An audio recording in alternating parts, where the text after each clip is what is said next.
The Dilettante's Guide to Classical Music, or Whatever Happened to the Art of Listening. Part 1. The Why of Classical. Geologists will tell you if you ask them, and they're nice people, I'm sure they'd be only too flattered if you did, that there once existed a single supercontinent called Pangaea, where dinosaurs hopped and skipped on dainty bird-like toes almost from pole to pole. I like to imagine that once upon a time, definitely also a very, very long time ago, there was a similarly unified and harmonious land called music, where everyone's spirit was free to roam at will and no distinction of musical genre was recognized. Those were simpler times, of course, before music, like everything else, became a commodity. Like Pangaea of old, the capital M continent of music has long since been split into smaller lowercase chunks, and each chunk has been further subdivided, if not quite ad infinitum, certainly ad nauseam. Nowadays we are used to the idea that music is a product, packaged and marketed and carefully targeted at specific groups and subgroups of consumers. The apparently irresistible urge to stick labels on absolutely everything is a process as inexorable as plate tectonics. Quite who decides precisely which label to give to any one particular piece of music remains a mystery. Presumably in an underground lair deep within a dormant volcano somewhere, or from a base on the dark side of the moon, an elite cabal of shadowy Illuminati-like figures issue their decrees. But I digress.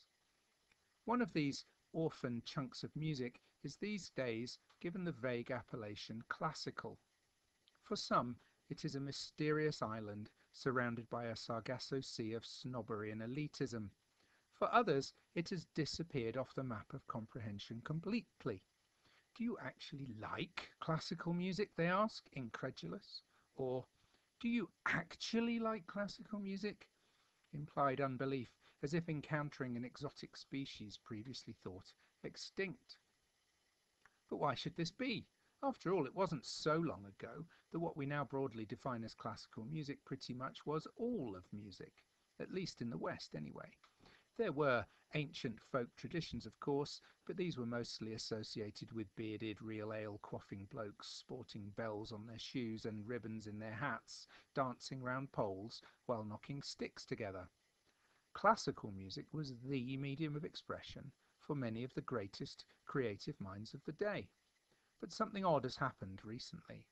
This music, once so vibrant and important, has ceased to seem relevant. Go to a typical classical music concert and look at a typical classical music audience. If you're under 65, you'll definitely be in the minority.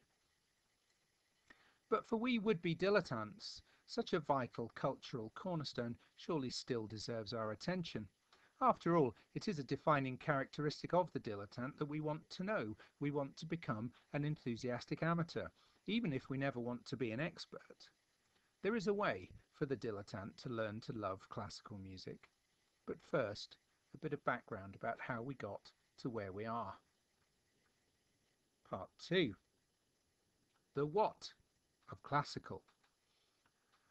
Before the relentless commodification of music, back when capital M music was very definitely still capital A art, the description classical was not so nebulous as it is now. Then it was reserved specifically for that period and that style of music, written roughly from the mid-18th to the early-ish 19th century. That is from young Haydn to, well, poor old young Schubert. It was called classical in imitation of the architectural term, and like architecture inspired by Greek and Roman models, this music strove to be elegant and serene and beautifully crafted.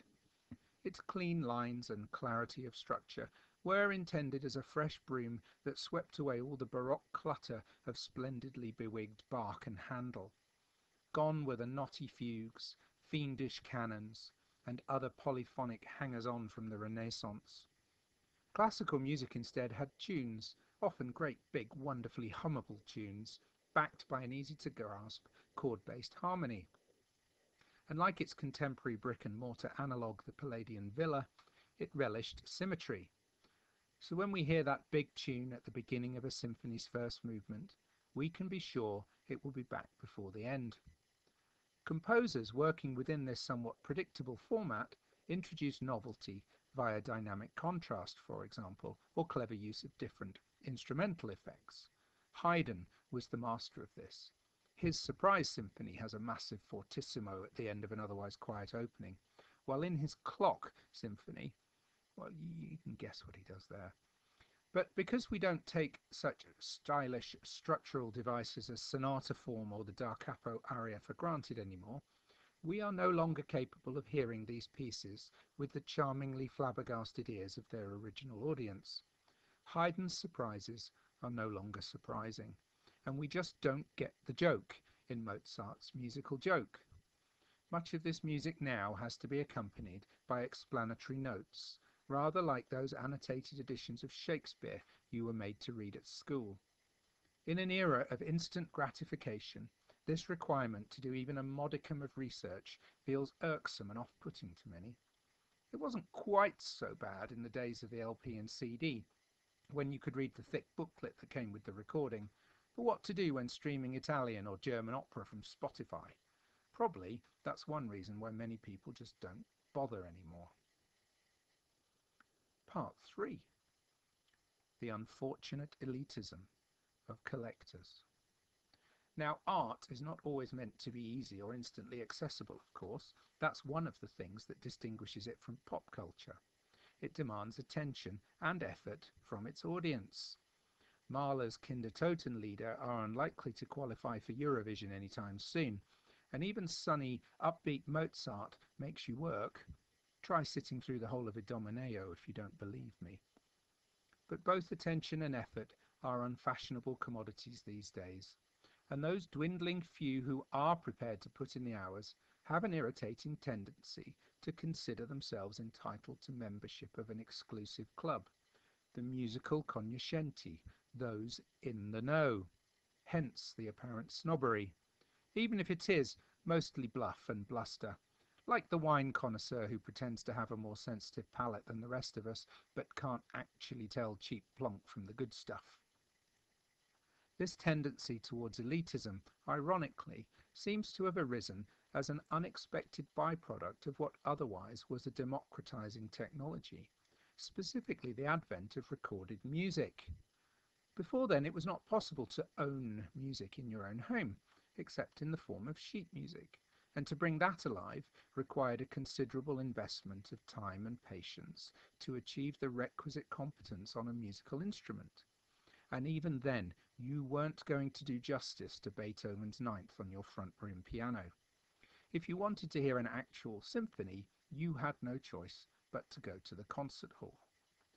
Then came radio, an astonishing machine that for the very first time allowed people to listen to concert hall music from the depths of their own armchairs.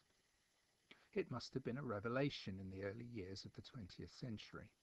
And not long afterwards, gramophones began to appear in people's homes. The ability to make recordings had existed for some time, but it was not until the mid-1920s and the advent of electrical recording, which means using a microphone and amplifier instead of just shouting into a stonking great big horn and hoping for the best, that the quality of recorded music was able to rival and then ultimately surpass that which you could hear on the radio. Now, at last, you actually could own someone else's music in your own home. 78 RPM shellac discs were satisfyingly bulky objects that came in elaborate card and paper packaging. To play them, you also had to own a serious bit of kit in the form of a large and even more satisfyingly bulky gramophone machine with its wonderfully striking sound horn. And not only that, early gramophone enthusiasts had to be technically minded tinkerers, prepared to teach themselves all about the merits of different needles and turntables and how to fix drive belts and all sorts of other jiggery-pokery that delights men, and it almost always is men, of a certain mindset.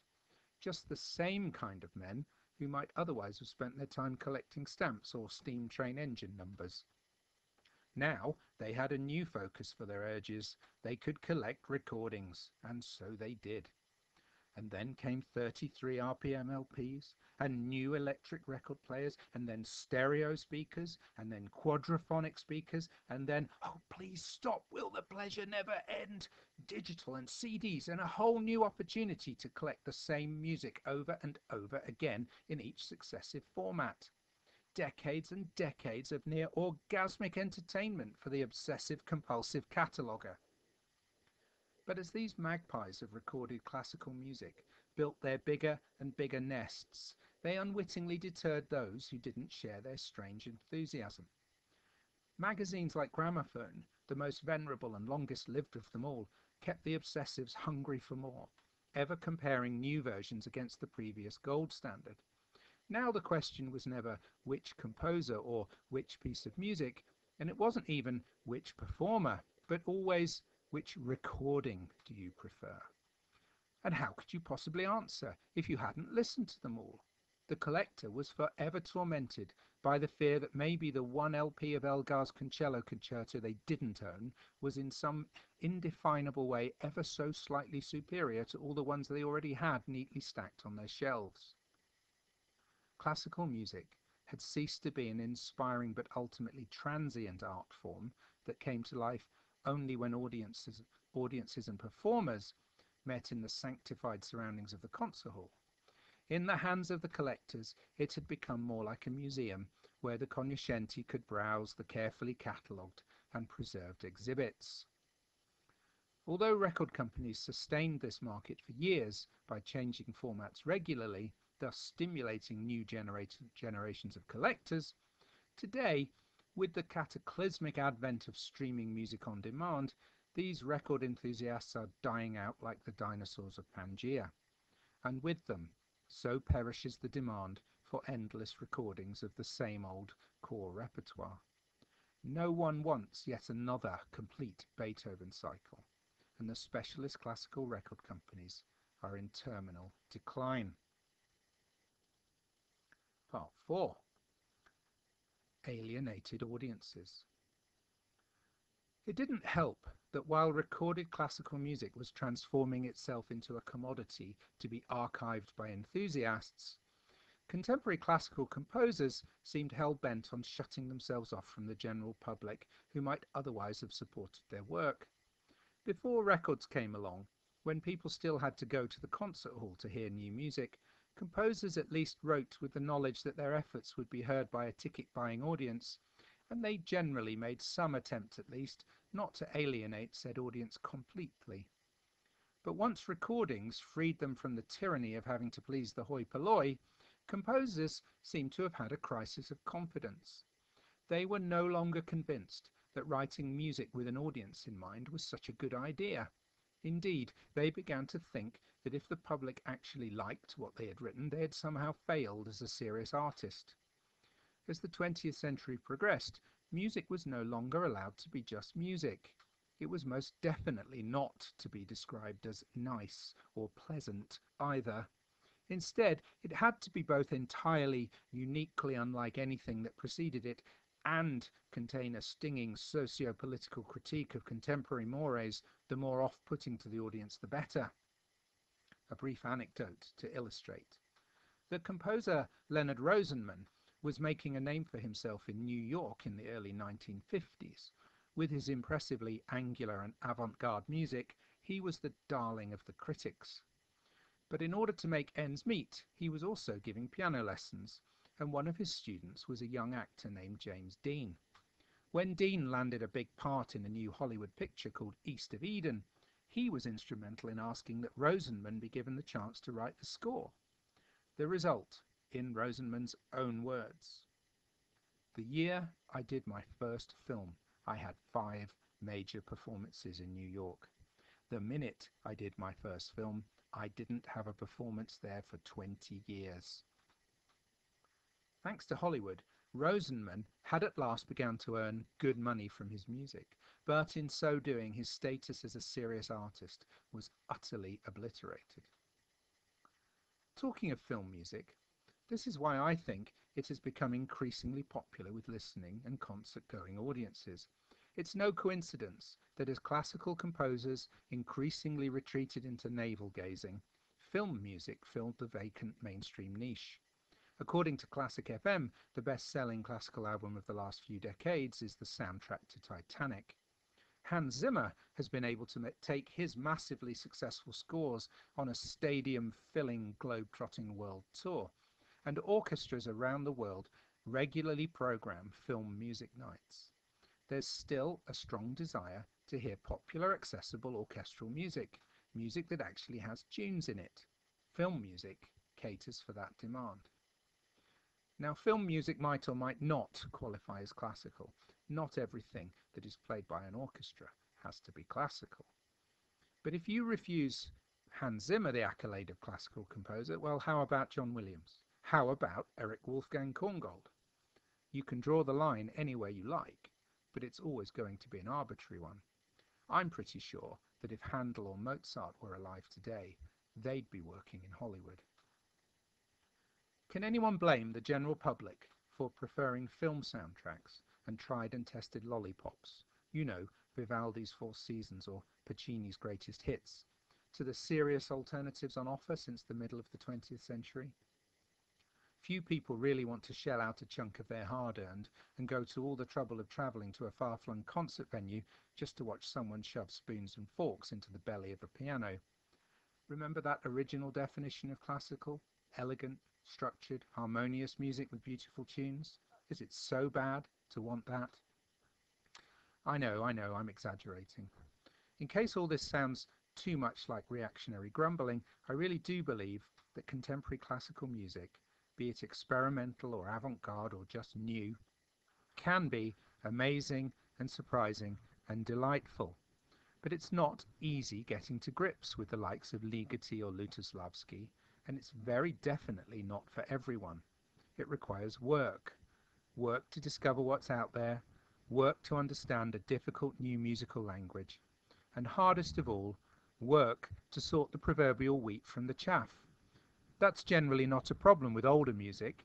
For better or worse, previous generations have done much of the sorting for us. But let's be honest, some of this modern stuff can be pretentious and po-faced and teeth-grindingly annoying. Just as with everything else that's new and unfamiliar, you need both an open mind and a sense of humour to appreciate it. And sometimes you need to be candid enough to recognise that the emperor really hasn't got any clothes. Part 5. The Sacred Art of Listening. In the end, and regardless of whether you are listening to Gregorian chant, Renaissance madrigals, Baroque opera seria, film music, or computer-generated minimalism, what matters most is that you do actually listen. But today, listening is a dying art. The cheaper and easier it becomes to stream anything and everything at any time online, the less we value it. Music now just comes at us with almost no effort on our part. Little wonder that we take it for granted, that it no longer feels important or vital to us. The great virtue of the concert hall is that it forces you to engage, to be in the moment with the music as it happens. Sitting silently in your seat, watching the performers on stage unfolding the sounds in front of you, listening because you have chosen to do so, and you've likely paid quite a bit for the privilege of being there in the first place. All of which means you value the experience. Streaming music, on the other hand, actively discourages the listener from listening in the same focused, single-minded way. Instead, it allows us all the instant and inexhaustible option of skipping from track to track, song to song, artist to artist. We just don't expend any mental energy on music that comes at us like that. Yes, it's a trend that began the first time someone put a record on the gramophone as background music for a dinner party. But the stunningly easy accessibility of streaming music has accelerated the process exponentially. So, and at last, here's the point of all of this preamble. If you really do want to cultivate a dilettante's enthusiasm for classical music, go to a concert, or preferably lots of concerts. See what's out there. It doesn't matter so much what you go to hear. The important thing is that you go. Bottom line, live music is always better. Watching brilliant musicians at the top of their game creating great music right there in the same room as you is always a thrill. Don't be fooled into thinking that an opera on TV is anything like the experience of being there in the theatre. And if that's too expensive or difficult, or you just want to do it in your own home, well, you still have to make an effort. You have to decide that this is an activity you wish to undertake. Then, give yourself space. Find a quiet place, or at the very least get a damn good pair of headphones. Make sure you have enough time. Remove all distractions. This is not an opportunity for multitasking. Ideally, you'll also have a sound system that allows you to hear the many subtleties and nuances of the music. The whole point of recorded music, really, is to reproduce as faithfully as possible the live experience in the comfort of your own home. Classical music, unlike pop, is not at all well served by MP3, streaming or other compressed formats. So while dilettantes won't be interested in collecting recordings or piling up oodles of flashy equipment, they will at least recognize the need for high fidelity. If you can do that, if you can put aside the precious time and make the conscious mental effort, you will find yourself magically transported to that legendary lost continent of music, where all arbitrary categories and forced definitions are banished, where your spirit can at last commune directly with capital M music. This is the fabled land where music becomes important again, the place where classical music really does still matter. You just have to create the right conditions. The conditions that will allow even the most overplayed, overexposed bleeding chunk of Vivaldi or Tchaikovsky or Hans Zimmer even to speak directly to your heart. Trust me, your heart will thank you for it. Ultimately, the art of appreciating any good music, whether you choose to label it classical or not, is no more or less than relearning the sacred art of listening. And thank you for listening. If you'd like to read a transcript of this, do visit the blog page, the WordPress blog of the Dilettante's Guide, where I will be uploading all of the transcripts of all the essays.